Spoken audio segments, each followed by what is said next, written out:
So welcome to our channel Pankhuri clubs friend. जैसा कि आप देख रहे हैं कि हमारा भौतिक विज्ञान का जो चैप्टर हो गया है पहले, तो उसके बाद जो आपके सामने चैप्टर है वो आज मैं आपको बताने की कोशिश कर रहा हूँ। तो आप इस वीडियो के माध्यम से मेरे इस चैप्टर को देखें जिसका नाम है तरंग यानी ध्वनियाँ। ठीक है, क्या होता है वो आपको मैं इस वीडियो के माध्यम से बताने की कोशिश करूँगा। तो आप इस वीडियो में जुड़े रहें और इससे जब चैप्टर हो जाएगा थोड़ा बता दूंगा आपको इसके बारे में, ध्वनि के और तरंग के बारे में। तो आपको कुछ क्वेश्चन दूंगा जो आपको देखना है और करना है। मैं आपको उसके आंसर भी आपके सामने प्रोवाइड करवाऊंगा। तब तक आप इस वीडियो को शुरू से अंत तक देखिए, ध्यान से देखिए। एक बार में ध्वनि या तरंग का चैप्टर जो क्लियर हो जाएगा। ठीक है, चलिए शुरुआत करते हैं। सबसे पहले हम जानते हैं ध्वनि होती क्या है। ये ध्वनि जो होती है, हम कहें तो जो ध्वनि है वो क्या है, हमारे आसपास जो हम साउंड सुनते रहते हैं उसको हम ध्वनि कहते हैं। ठीक है, ध्वनि क्या होती है? ध्वनि किसके माध्यम से? हमें तरंग के माध्यम से मिलती है। ऐसे हम फ़ोन पे बात करते हैं तो ये तरंग होती है, तरंग के माध्यम से ध्वनि हमारे कानों में पहुंचती है। ठीक है, कई तरीके की ध्वनियाँ होती हैं। पराश्रब्द ध्वनियाँ, अनुप्रस्थ तरंगें होती हैं और काफ़ी इसमें हैं जो मैं आपको बताने की कोशिश करूँगा। देखिए, इसमें आपको सबसे पहले अगर मैं बता दूँ तो वो है कि ध्वनि की अगर हम बात करें तो ध्वनि का मतलब सीधा है कि ध्वनि के अनुदैर्घ्य तरंग है जिसे हम व्यक्ति सुनने में प्रयोग करता है।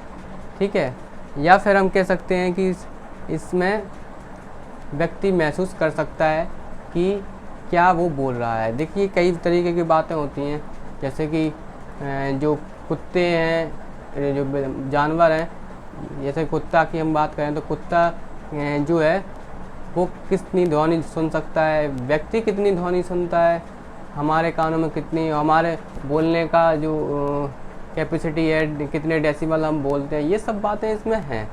ठीक है, उसी तरीके से मैं आपको बताने की कोशिश करूँगा और आप ध्यान से देखिए। देखिए, सबसे पहले शुरुआत करते हैं हमारे यांत्रिक तरंग से और आयांत्रिक तरंग से। यांत्रिक तरंगें और आयांत्रिक तरंगें क्या होती हैं वो आपको मैं डिस्कस कर दूंगा इसमें। देखिए,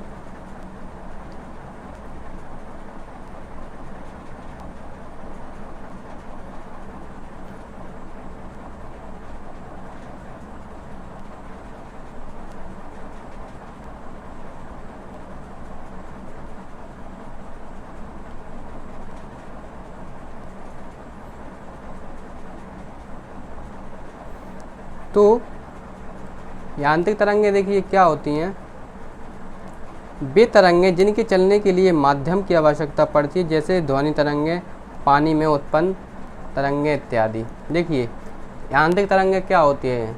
यांत्रिक तरंगें वे होती हैं जिनको माध्यम की आवश्यकता पड़ती है। मतलब जैसे माध्यम की आवश्यकता पड़ती है तो पानी में उत्पन्न तरंगें जो होती है वो माध्यम की आवश्यकता होती है, और जिसमें माध्यम की आवश्यकता ना पड़े उसको आयांत्रिक तरंगें कहते हैं। जैसे क्या होता है, सूर्य की रोशनी को माध्यम की ज़रूरत नहीं होती है, वो सीधे जाके क्या होती है, कहीं भी घुस जाती है जहाँ उसको जगह मिले।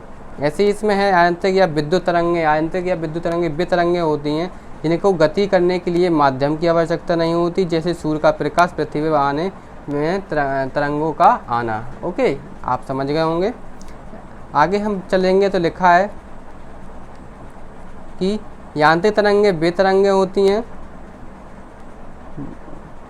यांत्रिक तरंगें दो प्रकार की होती हैं, अनुप्रस्थ और अनुदैर्घ्य तरंगें। यांत्रिक तरंगों के बारे में हम बात करेंगे। अनुप्रस्थ तरंगें, देखिए अनुप्रस्थ तरंगें क्या होती हैं। अनुप्रस्थ तरंगें जो होती हैं वो होती हैं जब तरंग की गति की दिशा माध्यम के कणों के कंपन के करने की दिशा के लंबवत होती है, अनुप्रस्थ तरंगें कहलाती है। इन अनुप्रस्थ तरंगों के बीच सर्ग तथा गर्त का निर्माण होता है। ठीक है, आगे देखेंगे तो लिखा है कि बीच की दूरी को तरंगदैर्घ्य कहते हैं। क्या है, देखिए, दो तथा दो गर्त के बीच की दूरी को क्या कहते हैं? तरंगदैर्घ्य कहते हैं। अनुप्रस्थ तरंगें ठोस तथा द्रव में उत्पन्न होती हैं। अनुप्रस्थ तरंगें किस में उत्पन्न होती हैं? ठोस तथा द्रव में उत्पन्न होती हैं। ओके, आगे है कि पानी में उत्पन्न तरंगें अनुप्रस्थ तरंगों का उदाहरण हैं। पानी में जो तरंगें उत्पन्न होती हैं वो अनुप्रस्थ तरंग का उदाहरण है। ठीक है, आगे चलते हैं, देखते हैं। आगे लिखा है कि अनुदैर्घ्य तरंग, जब तरंग की गति की दिशा माध्यम, अनुदैर्घ्य तरंग देखिए क्या होती है, अनुदैर्घ्य तरंग के बारे में बात कर रहे हैं अब हम। ठीक है, तो अनुदैर्घ्य तरंगें क्या होती हैं,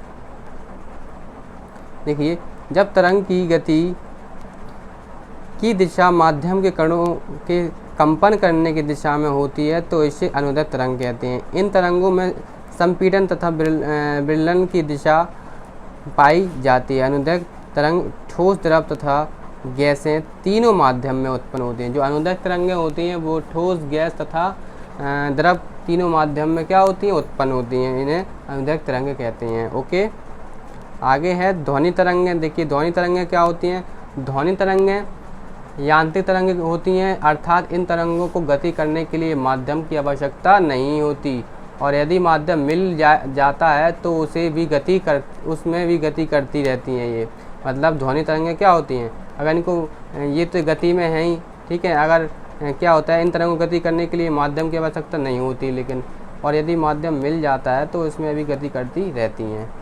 आगे है ध्वनि तरंग एक प्रकार का क्या है, कंपन होता है जो हमारे कानों में सुनाई देता है, टकराकर या ध्वनि उत्पन्न करता है। ठीक है, ध्वनि तरंग मुख्यतः 3 प्रकार की होती हैं, श्रव्य तरंगें, अश्रव्य तरंगें और प्राश्रव्य तरंगें।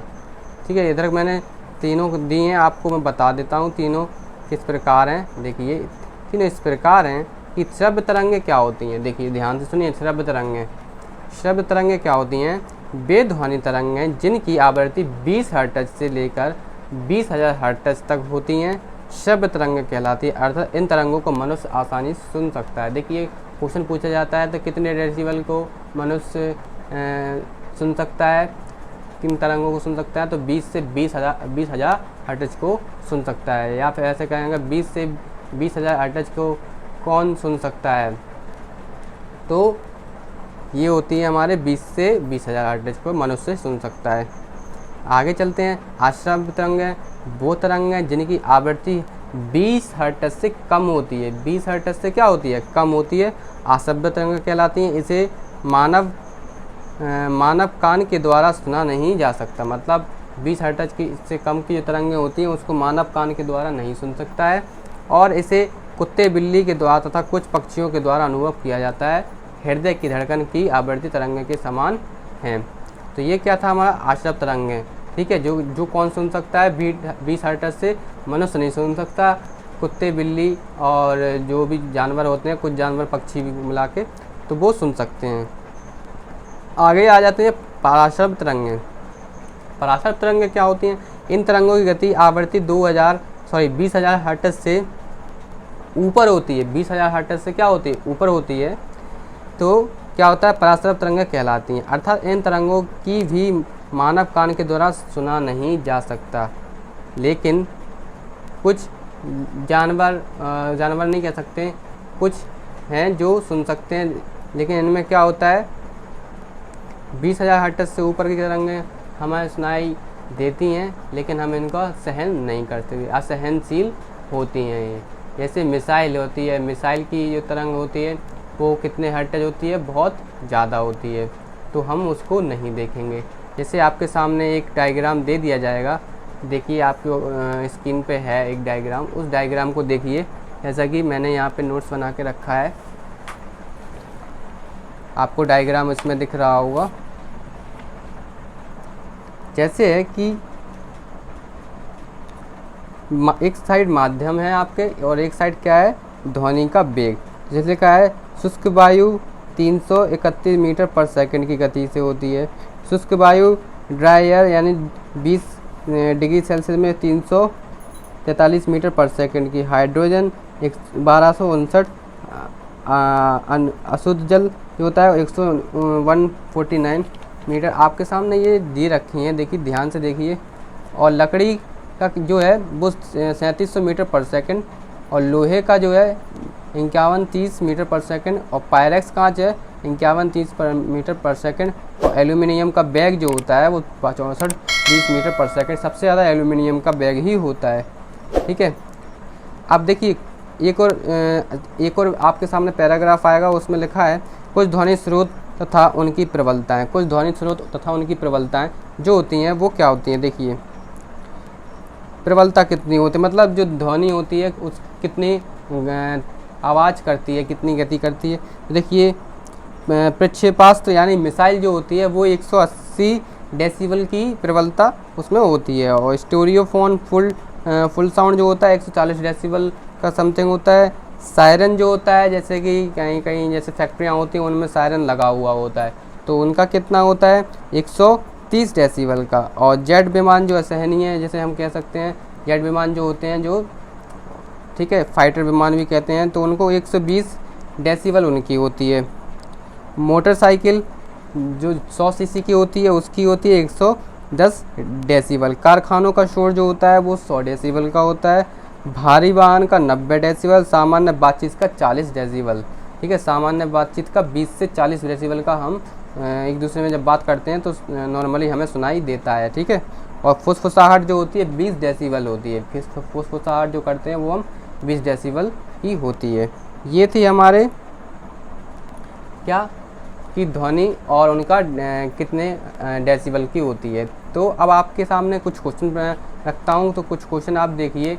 जैसे कि क्वेश्चन आपके सामने है पहला वाला, फर्स्ट क्वेश्चन आपके सामने है कि ध्वनि तरंग की प्रकृति होती है। तो ध्वनि तरंग की प्रकृति जो होती है, देखिए ध्वनि तरंग की जो प्रकृति होती है वो हमारी होती है अनुदैर्घ्य अनुदैर्घ्य प्रकृति की। किस तरह की होती है, अनुदैर्घ्य प्रकृति।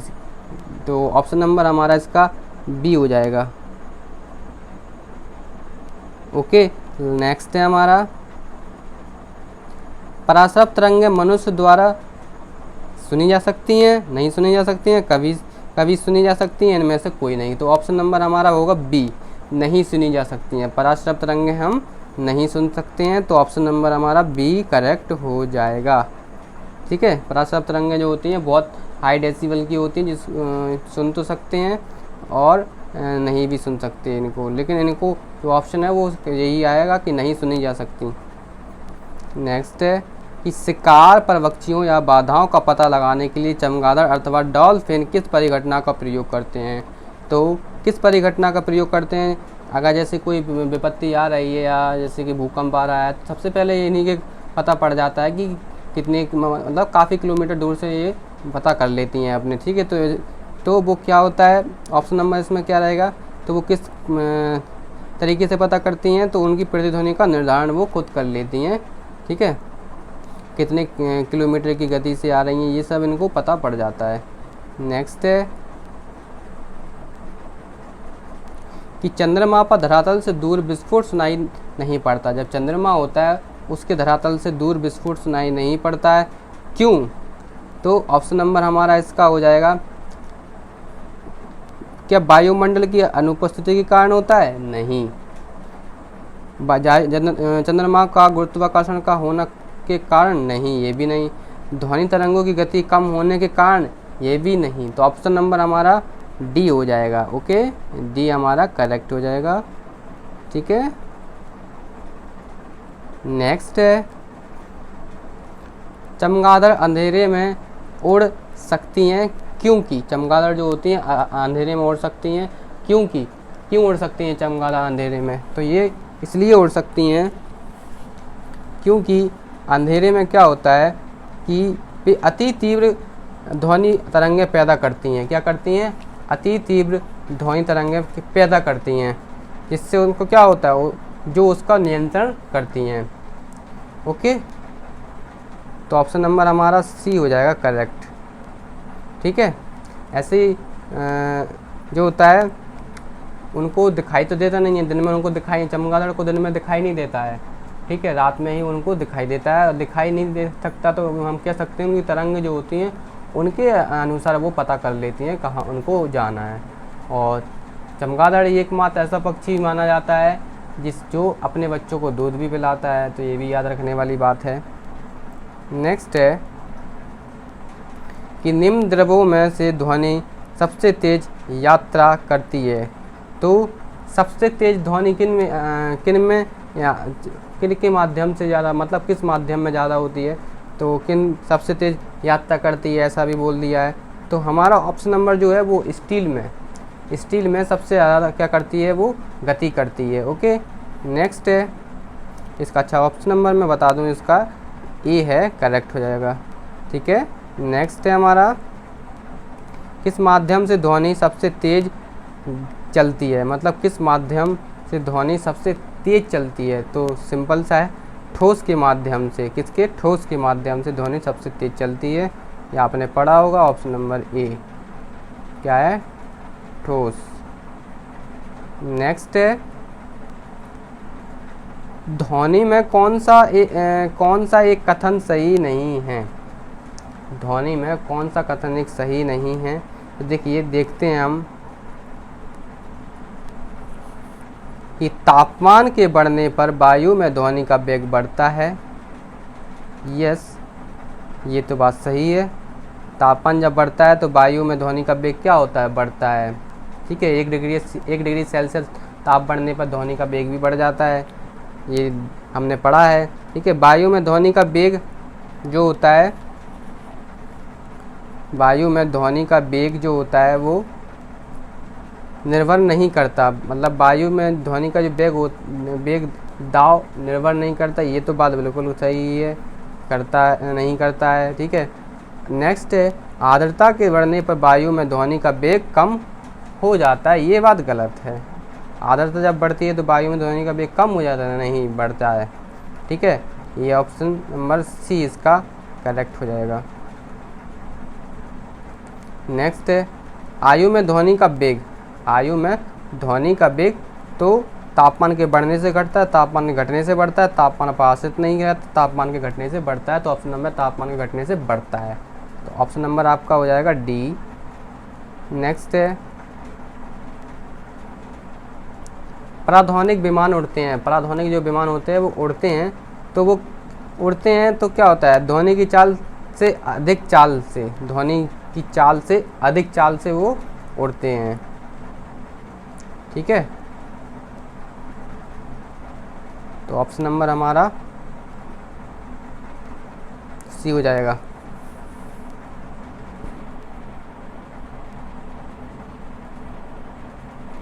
मैक अंकों का प्रयोग वेग के संबंध में किया जाता है। तो मैक अंकों का प्रयोग होता है वो किसके संबंध में किया जाता है, तो सिंपल सा है, ये आपने पढ़ा भी होगा कई बार, ये होता है वायुयानों में मैक। ठीक है, जैसे कहते हैं ना वायुयान की गति किस तरीके से मापी जाती है, तो मैक के द्वारा पता कर लेते हैं वो नीचे क्या है। ठीक है, तो ऑप्शन नंबर सी हमारा करेक्ट हो जाएगा। नेक्स्ट है,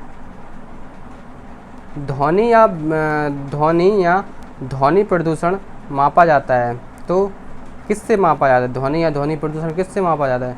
तो सिंपल सा है, इसका आंसर जो होगा वो होगा कि डेसिबल में। किसमें? डेसिबल से ही पता करते हैं कितनी ध्वनि है। ठीक है, कहीं पे आपको डेसिबल की जगह आपको डी और बी लिख देंगे ऐसे, तो आप पता कर लेना कि डेसिबल ही है ये। ठीक है, अगर ध्वनि का ऑप्शन लिखा हो कहीं।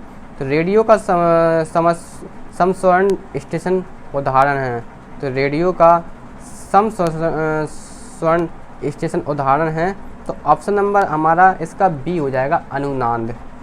ठीक है, ऑप्शन नंबर बी।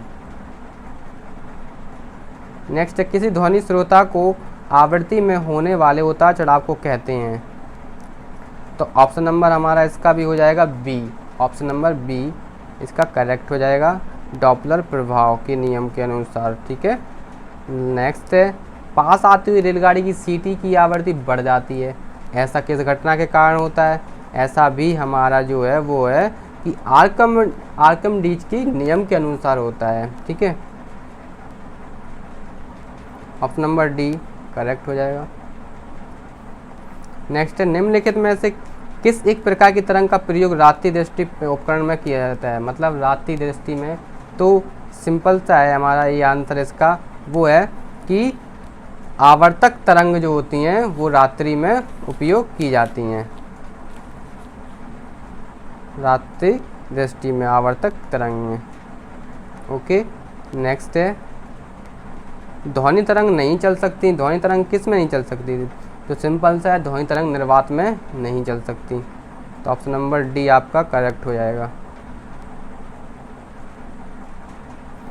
किसी संगीत यंत्र की ध्वनि तीव्रता मापी जाती है। जो कोई जैसे संगीत यंत्र की ध्वनि है वो किस में मापी जाती है? तो सिंपल सा है, वो हमारा डेसिबल में मापी जाती है। ओके, ऑप्शन नंबर डी सही है। वायु के तापमान परिवर्तन से ध्वनि का निम्नलिखित में से कौन सा गुण प्रभावित होता है? जो वायु का तापमान होता है उसमें क्या होता है कि जो परिवर्तन होता है वो किस गुण से प्रभावित होता है? तो ऑप्शन नंबर हमारा जो है वो होगा सी, आवृत्ति के कारण। सी आपका करेक्ट हो जाएगा। लास्ट है आपका कि डॉपलर प्रभाव संबंधित है। तो डॉपलर प्रभाव संबंधित है तो ध्वनि से, सिंपल सा है, ऑप्शन नंबर ए करेक्ट हो जाएगा। ओके, ये थे हमारे कुछ क्वेश्चन फ्रेंड्स, और आपने इन क्वेश्चन को देखा है। अगर जिसको वीडियो समझ में ना आया हो, कोई एरर हो, तो प्लीज़ मुझे कमेंट बॉक्स में बताएं।